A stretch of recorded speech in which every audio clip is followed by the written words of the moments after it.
I'm so used to hearing students groan when they hear that they have to do a creative response to a text, and I totally get it, because creative writing can feel like the most subjective of all the writing forms. Being able to actually design or produce your own original work, that is right up at the very, very top.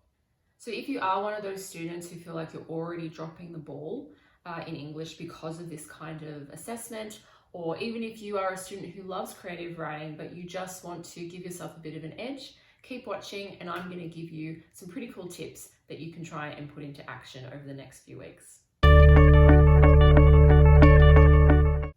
So my first tip are for those students who are very familiar with the kind of teacher feedback that focuses on this idea of telling too much of the story and not making them feel like they are there with the character. And you may have heard this before. You've got showing and you've got telling. Showing is where you drop clues in your own text to allow the audience to form their own conclusions and to feel like they are immediately in the world of the story. And then you've got telling, which is essentially just summarizing what's going on.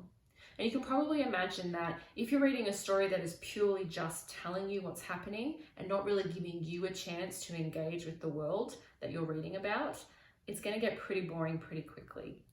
So my solution to this is to have a go at writing a draft. It could be a paragraph, it could be a whole piece.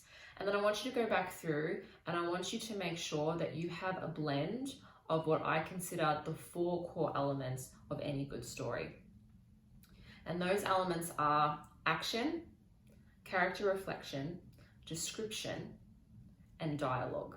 Now, you'll know yourself that depending on the type of text that you read, you're not going to have a completely equal blend of those 4 elements. And that's fine. That's not what we're going for here. What we're going for is just trying to make sure that you haven't overdone it in one area and completely left another element out. What I like to get my students to do, and this is something that you can do as well as a bit of an activity in preparation, is to type up a scene that perhaps you've written, and I want you to get out the highlighter tool, assign a different color to each of those 4 elements, and I want you to just read back through your piece and highlight what each sentence seems to be doing. So maybe the first few sentences are purely character reflection. We're completely in the character's head. And then you'll notice that we've moved to action. And when I say action, I don't mean, big bangs and explosions and car chases. I literally just mean, is someone doing something? So if someone walks across the room from point A to point B, that would be considered action. So you want to go through your piece and highlight every different element that pops up. And then what you can do is, once you get to the end of that activity, you can take a step back and you can really see if one element might be overpowering the others. And then what that allows you to do is go back and edit, do a bit of a rewrite so you can balance it out to the level that you want. My next tip is to become an expert in the world of the specific text that you're writing your creative response to. And a really, really big part of that is becoming super familiar with the characters, in particular, the narrator of the text, or the character whose perspective you are wanting to write from. Sometimes we forget that when we pick up a book, we watch a film, that those characters didn't exist before the author decided to sit down and drum them up into existence. And a big part of drumming characters into existence is painting them in such a way that they are vivid and believable as real human beings. And so one way for you to engage more with a story is to really play it out in your head like it's something that is actually happening, and that the characters that you are experiencing this world with are real human 3-dimensional beings. So what can we do to look at characters as human beings? We need to go beyond the surface level of what they do and what they say and try to think about them and understand what's going on in their heads. So if you have a scene in a short story that you're studying at school and there's a bit of conflict between the narrator and another character, really study what they do and what they say in that scene. And just imagine if you were sitting near them having that conversation or that conflict, and you were trying to figure out why they were talking that way to that other character, or why they were reacting the way they were, what you come up with will reveal a lot to you about that character's underlying motivations. And that is just one way that you can really break down a character as a human being. You can look at what motivates them. You can look at their fears. You can look at their desires, their goals. You can look at their weaknesses. And these are all things that you are picking up from the text because the author has dropped the clues for you. And in the same way, you are also going to drop very similar clues in your own piece that convey to your reader who your main character is. And don't just stop at the main character. Obviously, if there are other characters floating around, we want them to be as human as possible. Every person who pops up in your story needs to have an actual purpose. So if you're still a little bit unsure about how to engage with the characters in your chosen text, I would be opening up your book or, getting out an extra notebook and really studying scenes where your character appears and noting down their thoughts, noting down their actions. So making those annotations about what you yourself notice, what stands out to you, and then thinking about how you can weave that into your own story or your own scene that you are drafting for your SAC. My next tip is to make sure you do not let that statement of intention or written explanation, different schools call different things, don't let that extra document where you explain the choices you have made in your creative piece go to waste. If you notice on the VCAR rubric, the statement of intention literally has its own row. So that means it is worth 7.5 marks, just like each of the other criteria. They are weighted equally. I think a lot of students, they either lose steam by the time they get to writing the statement of intention or the written explanation, depending on at what point in the SAC you're writing this. And sometimes I think teachers can lose steam as well. We're so focused on trying to teach you creative writing skills that the statement of intention just kind of is that last thing that you tack on as part of the assessment. But it is super important, and even though it's kind of frustrating to have to sit down and explain yourself, if you use the statement of intention as a blueprint for your story, you can actually make sure that you have this outline of all of the choices you want to make, all of the things you want to achieve in your creative piece. And now you have this, 1 to 2 page document that is going to point you in the right direction. It also provides a pretty good measure for if you have not actually written a piece that is purposeful or intentional. If you are struggling to write your statement of intention, or you're struggling to write, that written explanation after the fact, it might show that your story doesn't have enough to hold it or to give you a good enough mark and demonstrate that you understand the original text. So when you are writing your statement of intention or your written explanation, always start with the really big goal. What is the purpose of this piece? What are you trying to achieve? What themes are you trying to demonstrate? How are you exploring them? And then start funneling down to the smaller choices. Why did you choose a specific narrator? What elements of their character are you trying to explore? Which plot events are you going to demonstrate to your teacher that you know really, really well from your text? And how are you going to show your creative side by coming up with new events or new memories or flashbacks for the character to experience that are realistic to the world of the text that you've been studying? So purpose is really big, thinking about the audience of the original text who are also supposed to be the audience of your specific text, and thinking about the context as well in which the text was written, in which the author sat down to write it. These can all inform the choices that you make in that statement of intention. My next tip is to try and structure your piece in a way where, even if it is a single scene or a collection of scenes, that it reads like a mini story. And so every story cannot just be flat from point A to point B. There has to be rises and falls in the action that's going on. There needs to be tension. There needs to be conflict, whether it's between characters or between the narrator, the environment around them, or some other external source. But you cannot just have things happening on a flat line, because that's going to lose your reader's interest, and it's not realistic for the story in which you are trying to fill the gap.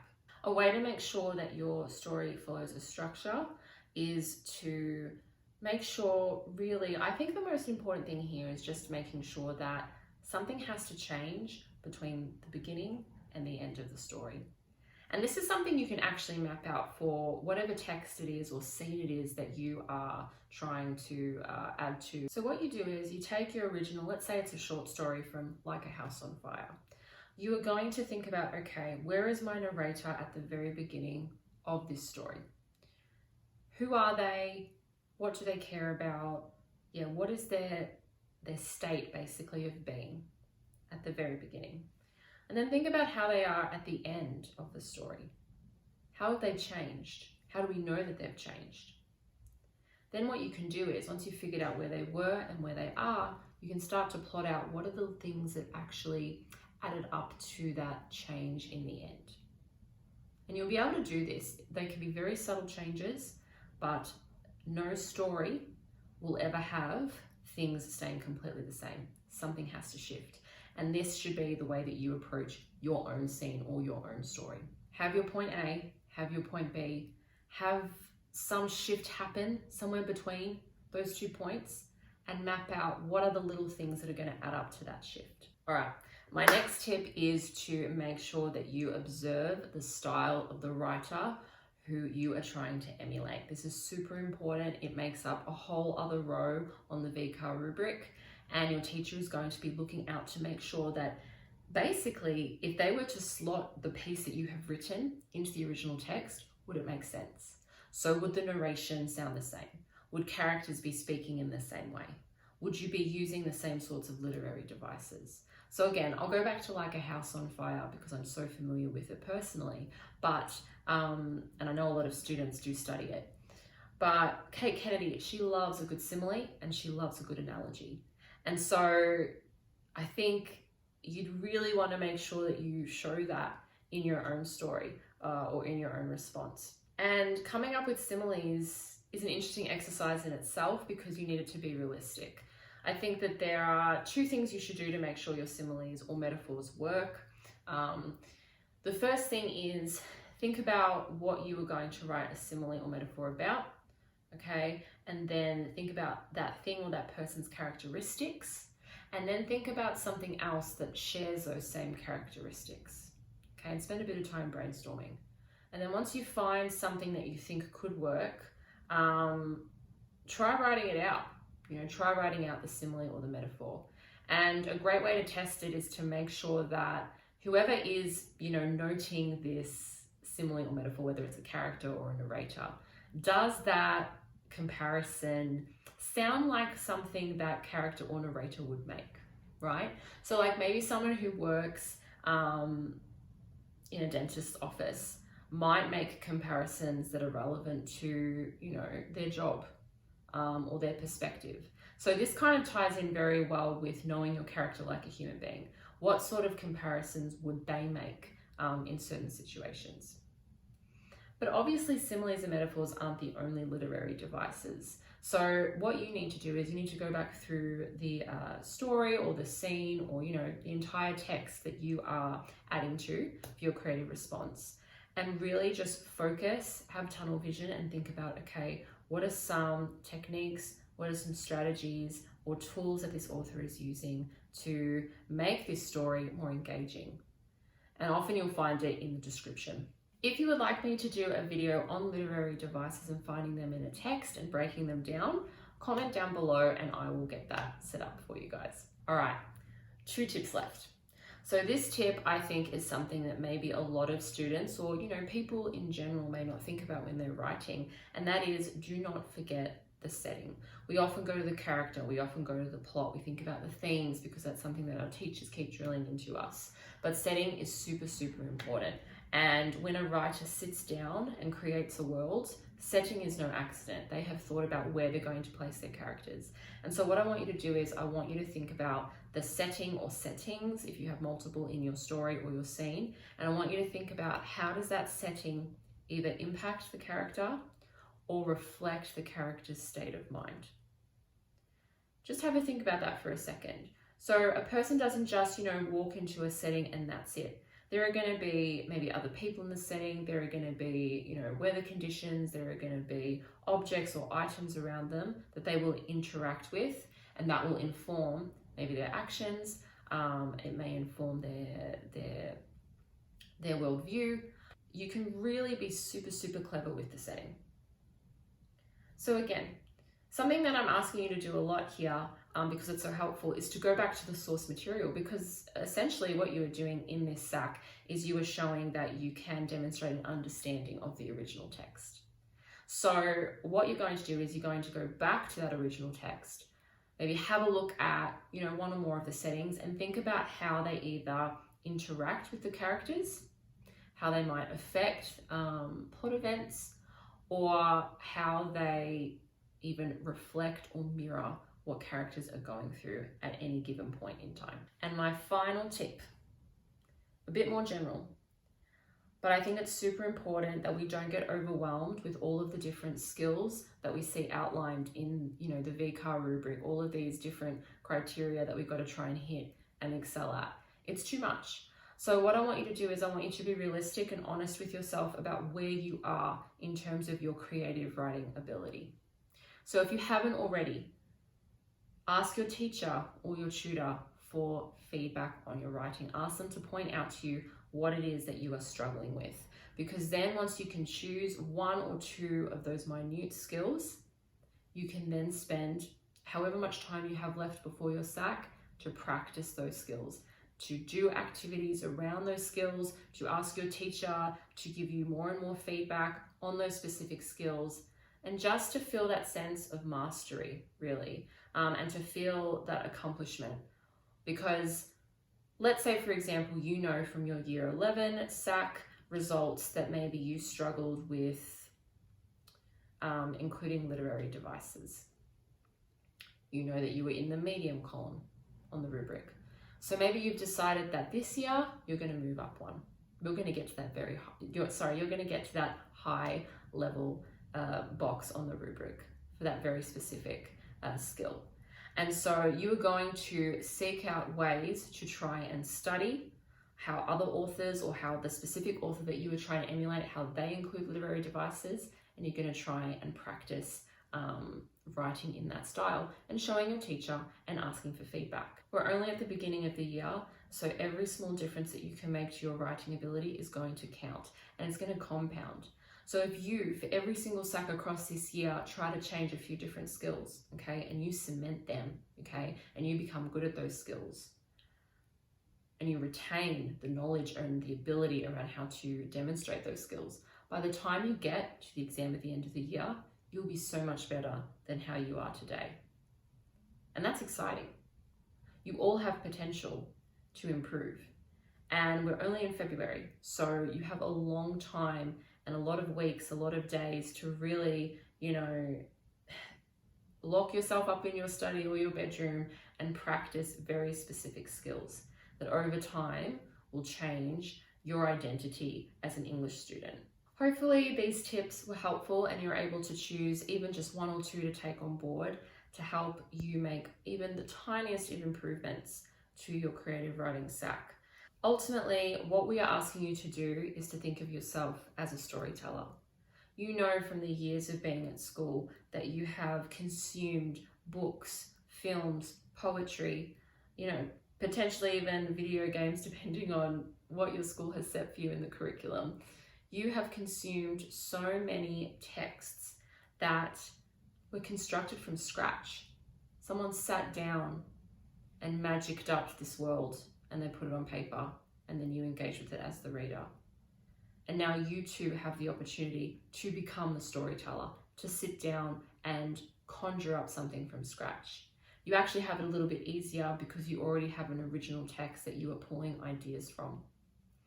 So what I want you to do is I want you to really think about what it is you want to improve on in the lead up to your creative writing SAC. Commit to it.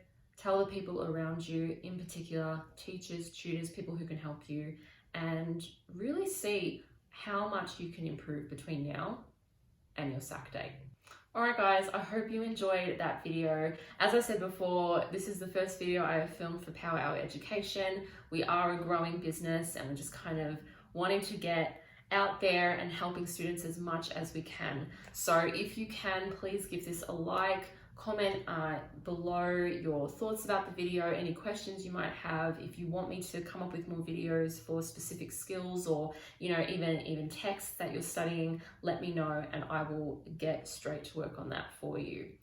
We also do have an Etsy store that we have set up where we are basically adding to it as much as we can. My goal with PowerHour is to create essentially a database of resources for students who want to improve in their English studies. So we've got about 4 or 5 worksheets and bundles up on the Etsy store at the moment, and they're all tailored to VCE English students. So have a look if you're interested. And finally, if you aren't already aware, PowerHour does offer services as well. So we are a tutoring business. If you are interested in maybe touching base, getting set up with a tutor, either one-on-one or in a group, check out the website, which is in the description below. We also offer writing feedback services, so you can submit some writing if you like some in-depth feedback.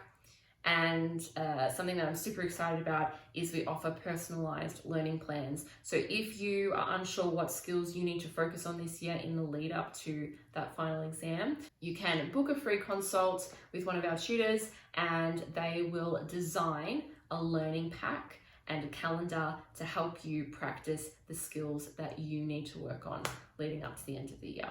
There's a lot happening in the PowerHour universe. I'm very excited. Thank you so much if you've gotten this far. If you want to subscribe, that'd be amazing. If you'd like to catch up with us on social media, those links are also down below. Have a lovely day. Good luck on your creative writing SAC, and I will see you next time. Bye.